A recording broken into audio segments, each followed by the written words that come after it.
said about missing links in evolution, where Adam and Eve fit into the picture. And the first thing it said that so it said there wasn't really any conflict in looking at it that way. And that what the missing link was is that there was the caveman types, and there were the apes, and then there are the ones that are half man and half ape, and then there's the ones that are more towards the human vehicle. And the only way that you can get an upward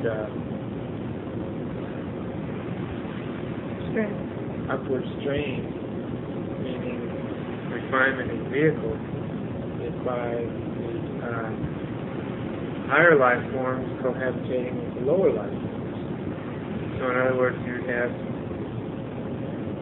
human type vehicles or less than human type vehicles cohabitating with the caveman types, or the caveman types cohabitating with the apes, etc. And that what happened was that somewhere at a certain point, when the human vehicles became, through the cohabitation process, a certain point where human vehicles got to a state that the next level felt like that vehicle that is the state that it could continue, then they removed the missing link, which was the life forms that were just below the human vehicle, so that there was a gap between man or human vehicle and, say, apes.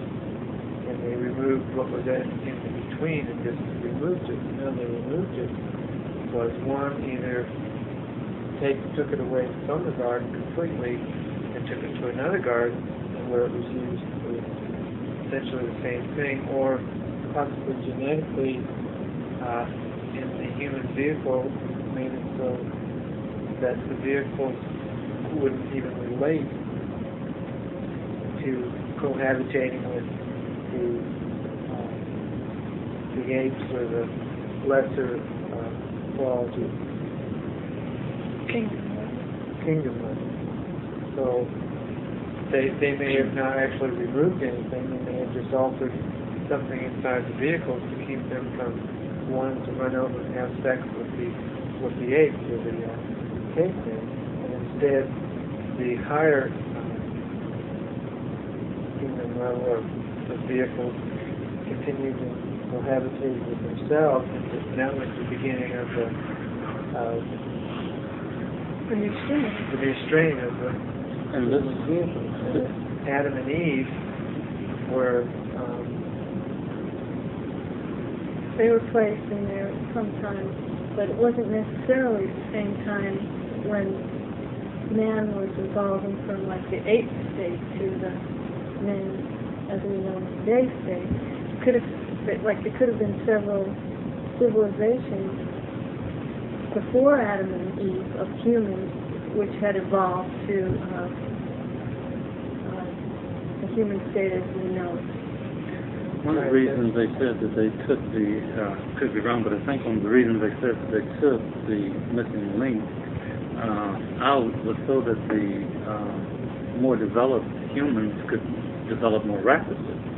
And they wouldn't be able to develop as rapidly if they were still habitating or had some type of relationship with the lower human kingdom.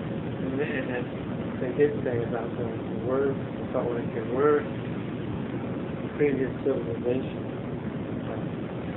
So that Adam and Eve could have just been the beginning of this civilization, and there could have been other civilizations before that, and the missing link in the evolution of the human vehicle could have happened several generations ago. Many. Which would seem a long time in human terms, but in the next level terms, it was just a few moments. They So also there is did no say compatibility. they weren't saying that this is exactly how it happened, but Right. this was a possibility of one of the things, ways it could have happened in their mind. The Adam and Eve story and the story of evolution, there was really no conflict with those two concepts. And they still said that they didn't know if the Adam and Eve story was just legend for lesson's sake or if it was for real. They still don't know that for sure.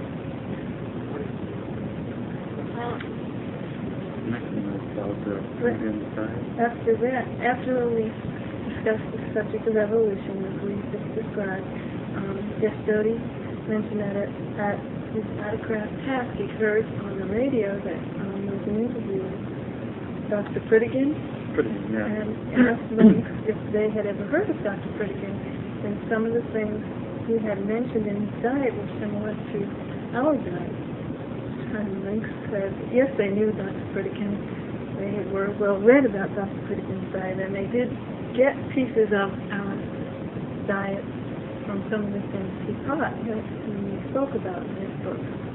Well, one of the things that I mentioned was that it seemed a little alarming that what Mr. Pritikin was speaking about was because he had discussed cholesterol and the dangers of cholesterol. In fact, he was even saying that he didn't see that it was necessary to have any cholesterol at all. And he went on to point out some examples where individuals had had heart attacks and cancer. When they came to him, he put them on this diet that he has, which is essentially the same type of diet that we have, and reduced their cholesterol, and a great many of the cases, in a couple of weeks, they were clear of whatever it is that ailed them. And from there, Links went on to discuss that was true, and that we're pretty much in that type of diet, except that we do need a little cholesterol and triglycerides, and maybe you take some. They said that this Pritikin fella, he's a little bit of extreme as far as cutting out the triglycerides and the cholesterol, but they felt like that was good because it would help prod or scare some people into backing off, because the people that Pritikin is appealing to are the people who are really overindulging. Like, he recommends like 3 eggs a week, like an okay amount, 4 ounces of meat a day is an okay amount, whereas humans would consume maybe up to more than that, or 2 or 3 eggs a day. And so that kind of cholesterol level is really high, and it's just really not good for the vehicle. But from what they've understood, that vehicle, if you can't give it 20% protein, 20% fat, and 60% carbohydrates, that's the right combination to keep the vehicle going, and it wouldn't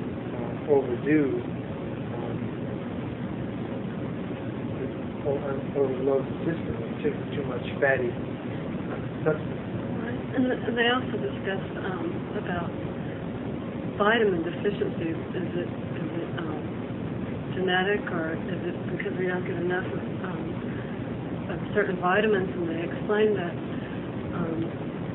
no matter how much of foods that we eat, well, they could back up, but he couldn't understand why it is that on the diet that we're on, we should be getting Shouldn't need anything. Shouldn't need any supplements. Yes, we do. Yet we do, because symptoms and signs that individuals have show that we're not getting them out of our diet. and it's because we have a genetic deficiency. We There's inherited some a weaknesses deficiency. that we're having to fight off. There's so many genetic weaknesses that we have to fight off to deal with that we're somehow just not catching. He said also if we weren't in the classroom like we are now, when we're living in the world, then we'd probably be able to consume the same basic diet as we're consuming now, but only more of greater quantity of the items we're consuming. And because of the increased activity we would have outside, in the world, then we would be able to get all the vitamins we need from the increased quantity of the same diet. But since we're doing a class as we are now, and we don't have the worldly activities to burn up some of it, if we consume the quantity that would be required for us to get the vitamins, the nutrients out of our fuel, then we would just regrow our Would vehicles. be the size of the barn. Get to be too like big. They also said that if we did like that in the world, sitting around with that, we'd be like a very healthy vehicle. Because the only way that they could see is that we would need to consume more of what we already are taking, are intake in order to get the amount of nutrients that they know that that's not good for us. They did theorize of some of the things that we do consume. Or just, Stan Moody had asked a question about things like mayonnaise, Butter, dressing, things like that. Peanut butter. Oh, not pecans. It's called pecans like this. 70% fat. And he mentioned about 3 pecans a day was about Would be Max. max Seems to per be about person max. because it's so high Pure fat. pure fat content. But although it's the right type of fat, Because it has other things in it. It's not like doesn't have additives, etc., like peanut butter and other. Lynx wasn't saying that fat, across the board aren't good for you, but there are certain kinds of fat and certain quantities that are all right. And that's why they put bacon back in our diet, because they felt like a small amount of it to kind of lubricate the system is good for us. They felt like the pecans are basically a good kind, as long as you don't overdo it. And they suggested like 3 pecans a day would be appropriate. They did mention things like mayonnaise and butter and salad dressing, which are not really the right kind of fatty items. And that basically they're just like the salad dressing is just to make the lettuce palatable, to be able to consume it. normally what they do is that you just put enough salad dressing on the salad to make the lettuce just a little bit palatable. You don't want to have to eat lettuce like be like the dog chewing the grass. But you don't want to have to feel like you're doing that. But if you just Barely coated. barely coat the salad, then it's just enough to get it in. It was the Yeah. same with the other dose. His vehicle has trouble with the other items, like if he doesn't have just a little bit of mayonnaise or just a little bit of butter, it helps the thing that he's consuming go down a little bit. However, they did mention there's nothing wrong with us leaving those items off our diet if we don't need to have them. They said the only reason they gave it to us is so that we could help us get it down, because they know that. They knew that our vehicles would have a real hard time. But because of the cholesterol in it, I got the idea that it would be just as well if we didn't. She mentioned how Yeah. sometimes it kind of scares them when they see how much salad dressing we order in a 9 month gallons from a the month. supplier. They said it's 9 gallons a month, and it's not that they're concerned about it because of the cost or the expense. It's just that they're concerned about it because they know what that does to our vehicle, and how it can slow your vehicle down, and how it's just not beneficial to your system. And that was where the concern is. And that's why they're encouraging these exercises to help us burn off the excess fats that we be accumulating in our diet. Well, to get our circulation. And to help get our circulation going, we got to help us keep our brain working faster. Which, did that give us memory from that? Well, I think you talked about what we saw on the news. Yeah, we did mention that we saw here yesterday night we saw an interesting little what? That's what they saw. Okay, we saw I don't know if anyone saw it on the ABC News at the end. They did a little excerpt on how Hazardous. Health hazards. on health hazards, and it was that people getting into jogging and exercising. One of the side effects was that impotency for female vehicles.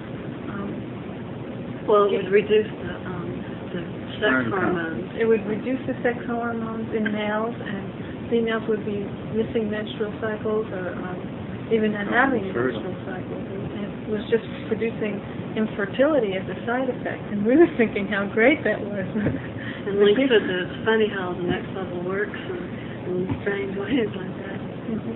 Because the humans were thinking that that was a negative side effect. Humans were afraid that they were going to lose their sex drive or lose their ability to reproduce and design and reproduce. It's just things that sort of felt like we did, that it's just the opposite of that. Okay, next on this.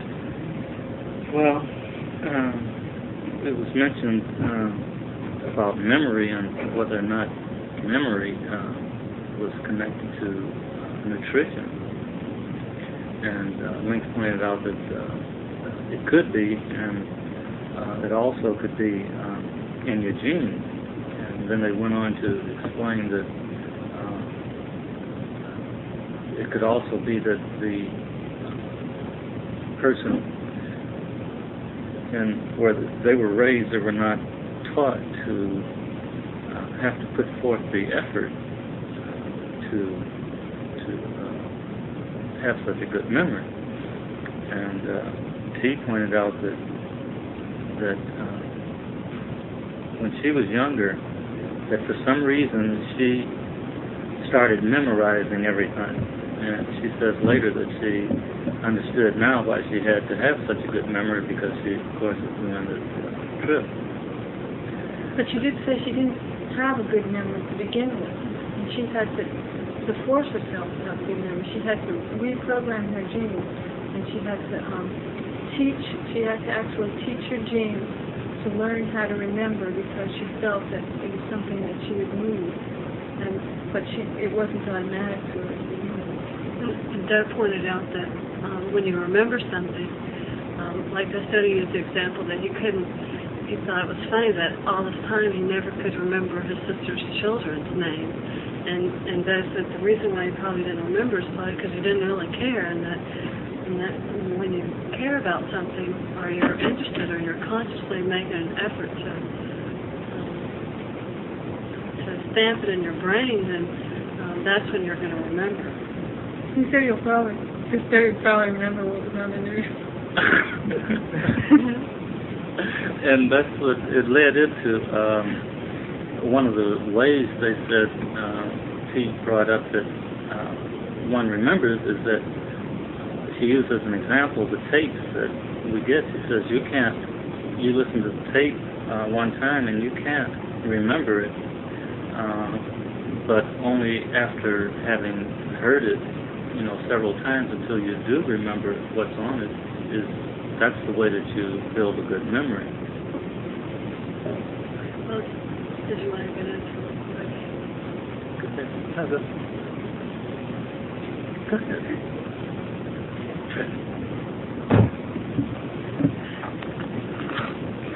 Anybody can say. Destiny brought up, something clicked in his mind when she was talking.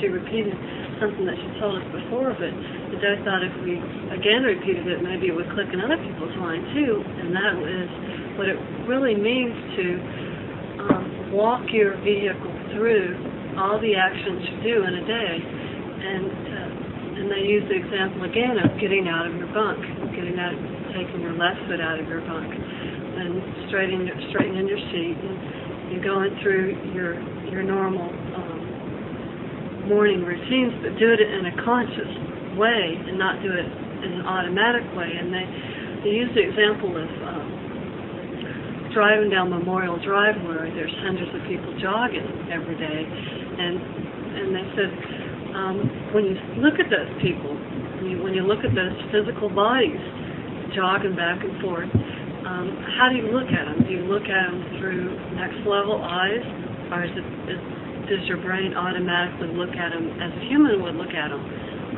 Does your brain think of the physique of a vehicle that's going by, or is it your next level mind that's looking through your eyes and saying, oh, well, that man looks like a turtle without a shell, or something?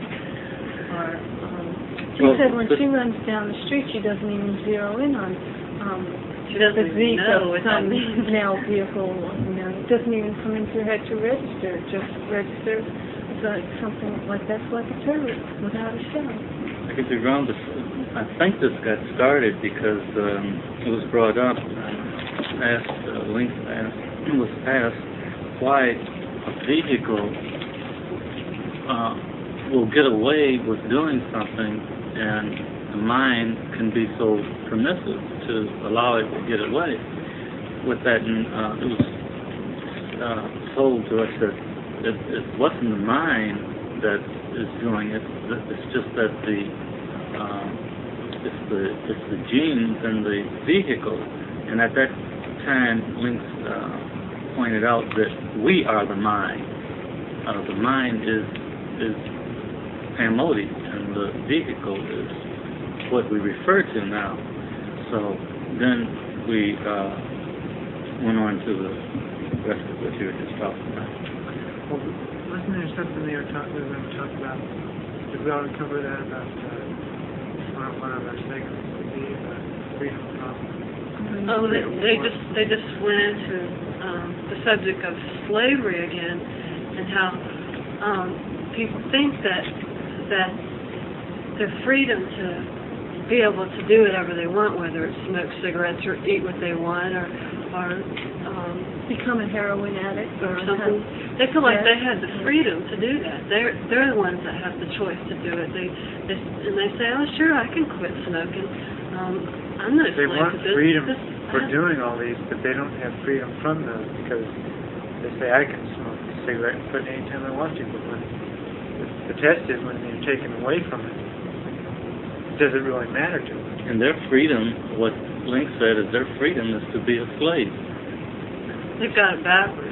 And They've got it backwards. They don't realize that the things that they think they want to be free to do are those very same things that enslave them. Like someone, they used heroin, for example. Someone wants freedom to be able to have heroin when they want it, but they don't realize that the heroin is actually something that ties them. It takes away their freedom. It doesn't allow them to be free from it. And they said that one of the segments could be titled Freedom From or Freedom For Sex. I think their exact words in one case was that talking about this person that was being enslaved is that they just refuse to accept that they're fighting for the freedom to be a slave. And they think that they're fighting for the freedom to not be enslaved, which is just backwards. We're going back to being conscious about the things that you do, and this was brought up about vehicles doing something when the mind doesn't really want it to do it. And they, like Pamodi brought out, that Lynx said that one of the reasons they were having us be conscious about getting up in the morning and putting your left foot out and saying, I'm going to put the sock on now, and being very conscious of everything that you do, is so that that next level mind will come in. And about this point is where a membrane popped for me to make me realize that to be able to consciously think of everything that you're going to do and do it means that your mind is in your vehicle, and that is your mind that is thinking this. They just used the example of taking your bath every morning. You're taking your bath all your life. You know how to take a bath. It comes automatically. But if you take it by consciously going through it with your next level mind is going to be apprehensive about what could possibly come in that would be the least little bit human.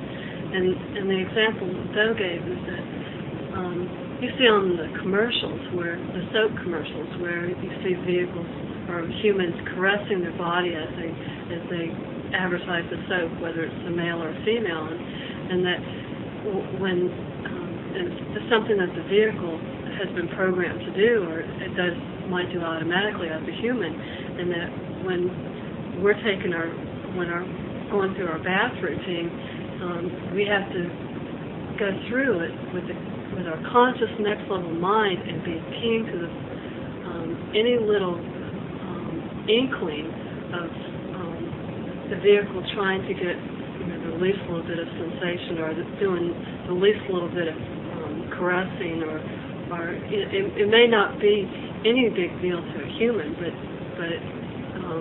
if your next level mind is present, it will sing out very loud. And also the reason why you want to be keen to your vehicle getting into the least little feeling of it is because once your genes realize that they have an outlet where they can feel something, they say, aha, you let me get away with that. You let me get away with that this time. And then they'll know that the next time they could get away with something else. And then the next time they could get away with something else. And so what you want to do by having your next level mind ever present and consciously aware of every action you take, every thought you make, you will not give your genes the opportunity to say, aha, I could get in with that human programming in this door. You'll be closing the door right away.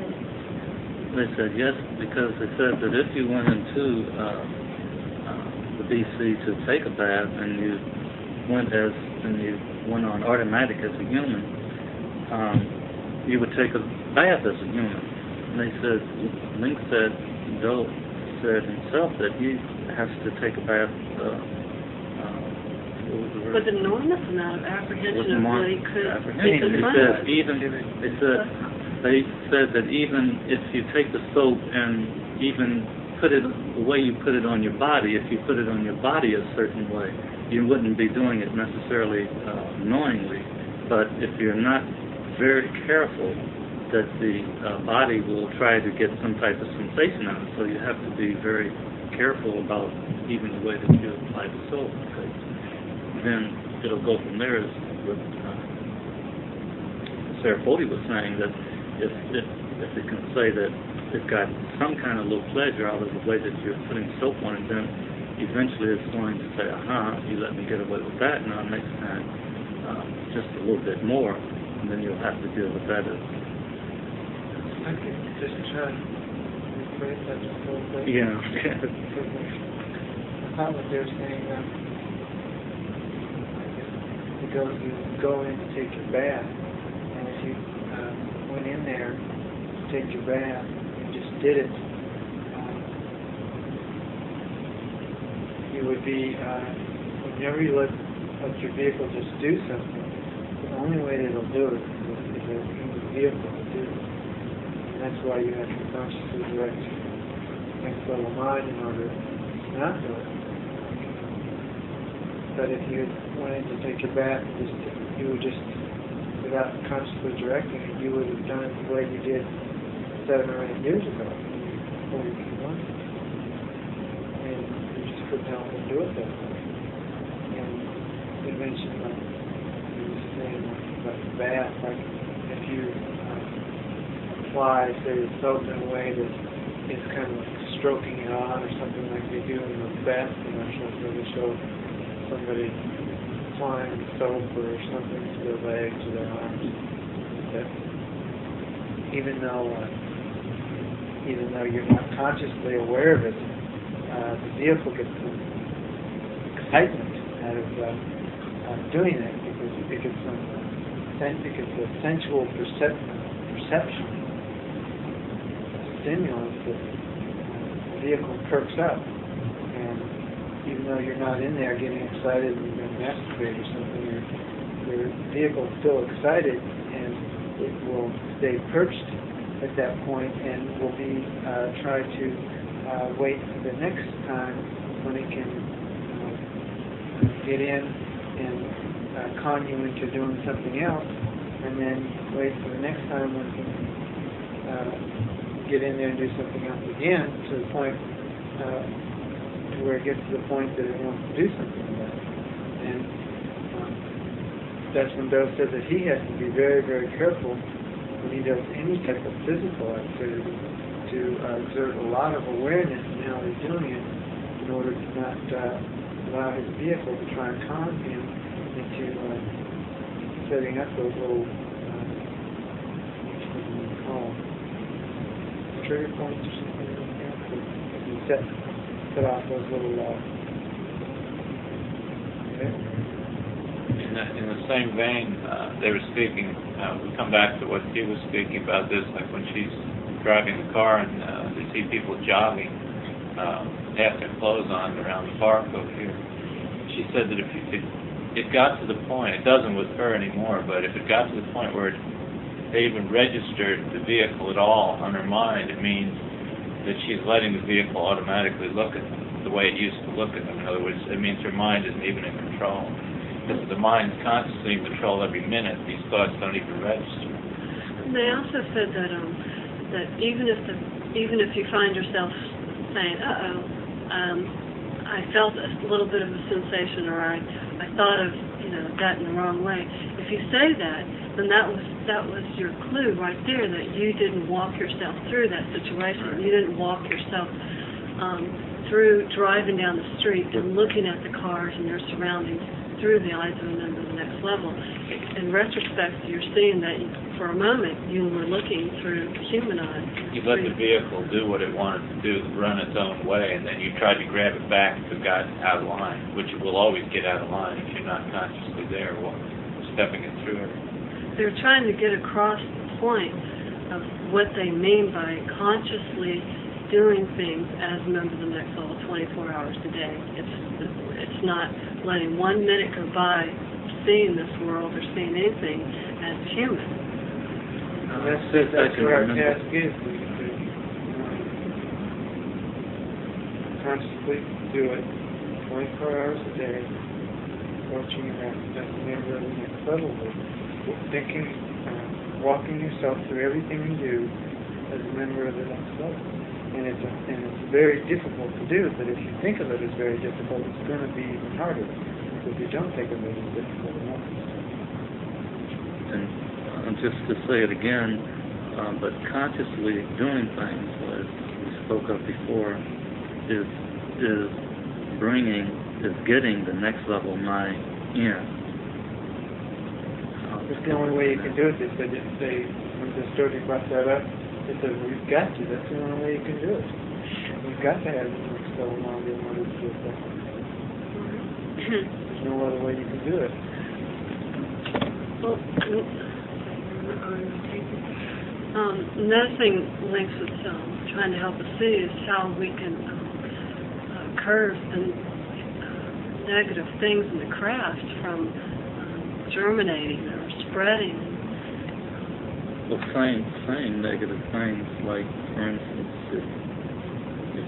if someone says something like, well, Satellite 3 never returns my notes, or I never hear from Satellite 3 about my notes, or something like that, and if someone is right around the Satellite 3 who's in earshot, there's no way that person can't hear that and make it into a positive. And that's kind of like an example of negative thinking. And then what's another example of negative? Like somebody you go up to somebody who's got a dress and you say, "Wow, that's a really cute dress. Why on earth did you buy it?" Or they might say something like, "You got a haircut. Why did you cut it like that?"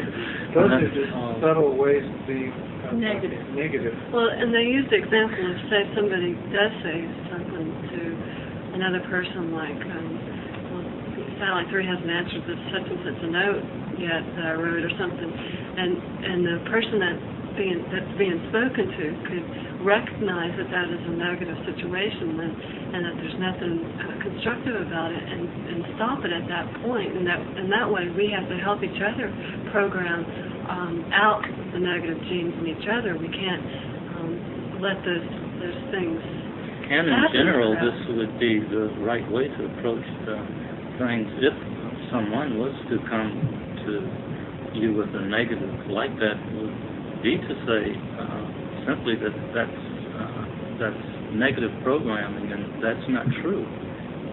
And I don't want to hear that. And they couldn't imagine, they used another example, they couldn't imagine that anybody would ever write a note saying that they had too much lab duty, for example, and it just didn't compute in their mind. It disturbs them because they wonder if the individuals are in the right place, if they feel like they have too much lab duty, because they feel like our attitude should be that we're very happy to be able to participate in something, even if it might be a little more than somebody else might do. Well, and just in general, that we should be thinking in terms of things being positive. That, for instance, that we're in a craft with members of the next level, and these are the best people on the planet, and to get along with and to be working with, and that this is the next level, and we should be thinking more in positive terms that way, and that they couldn't understand, like, for instance, if someone was just, say, sitting around not doing anything and not participating in craft activities and wanting to participate in craft activities because wanting to participate in next level things, and that's another kind of different way of being negative. Well, comparing yourself with others, how much duty or runs or different tasks that you have, it's just counterproductive to allow your brain to think that way in those kind of negatives. You should merely be happy that you have things that you can do, ways that you can contribute, and trust that it'll all work out so that you're not overburdened. Because the next level knows what you need to learn and also knows how much time you need to do your segments or whatever it is. You just have to know it'll all work out. It's also said that everyone in the class really should be happy, because everyone should realize that the people who are in our class are the best that's on the face of this planet right now, and that if you are not happy being around your classmates, then you wouldn't be happy. You wouldn't be happier anyplace else, because no one would be kinder to you. No one would be better to you. Nowhere else would you have a better environment. And this is your mind. Your vehicle might like other things better, but the mind could not find a more conducive place on the planet than with your classmates in situations. Nor in the next level would you change when you reach the next level. If you weren't able to enjoy working with your classmates here and getting along and doing things in the next level way, you wouldn't be able to do it in the next level with older members, because they're also doing next level type of things there, and that you would be put somewhere in a corner until you could learn that. Of course, you'd probably go back because you're from the next level, but you wouldn't be able to participate, and you'd have to be set aside and isolated until you learn those lessons.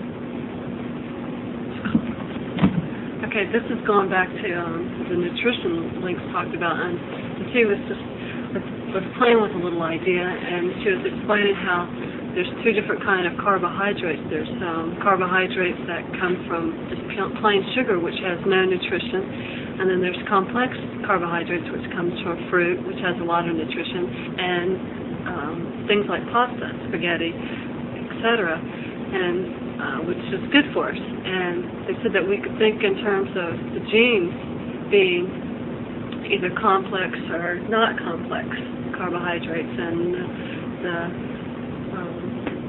the good ones being the complex carbohydrates, and the bad ones being that are good for you.